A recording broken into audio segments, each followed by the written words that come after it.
Project is on synovial joints. So synovial joints are freely movable joints where the opposing bone surfaces are separated by synovial fluid. And they're classified as diarthrosis, which is also freely movable joints. And they achieve movement at the point of contact of the articulating bone. So next is, I drew out a chart saying where synovial joint really comes from. So first it's just joints, and then they're separated into two classifications: functional classification and structural classification. Out of structural, there's fibrous, cartilaginous, and synovial. And then synovial breaks down into movements and distinguishing features. For movements, it's plane joint, hinge joint, pivot joint, ball and socket, and saddle joint. And for distinguishing features, I will be covering in a little bit. Okay, so next part is going to be distinguishing features of synovial joints. Here are the bones.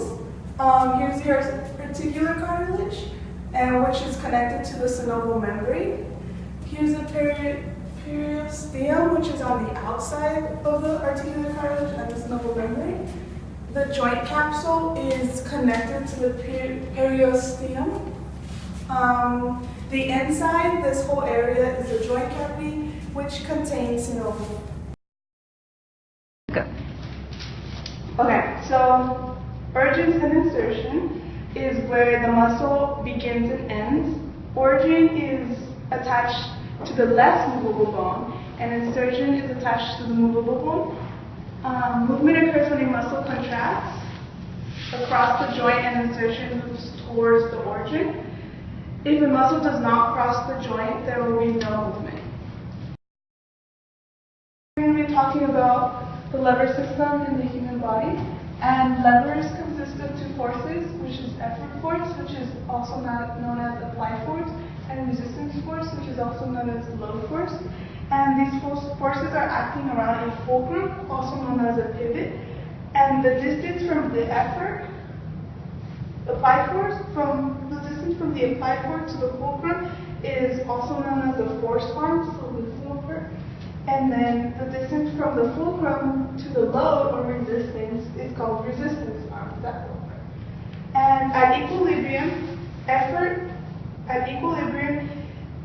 it is effort times force arm and resistance times resistance arm. So this, whatever is right here, times that, whatever is right here. And then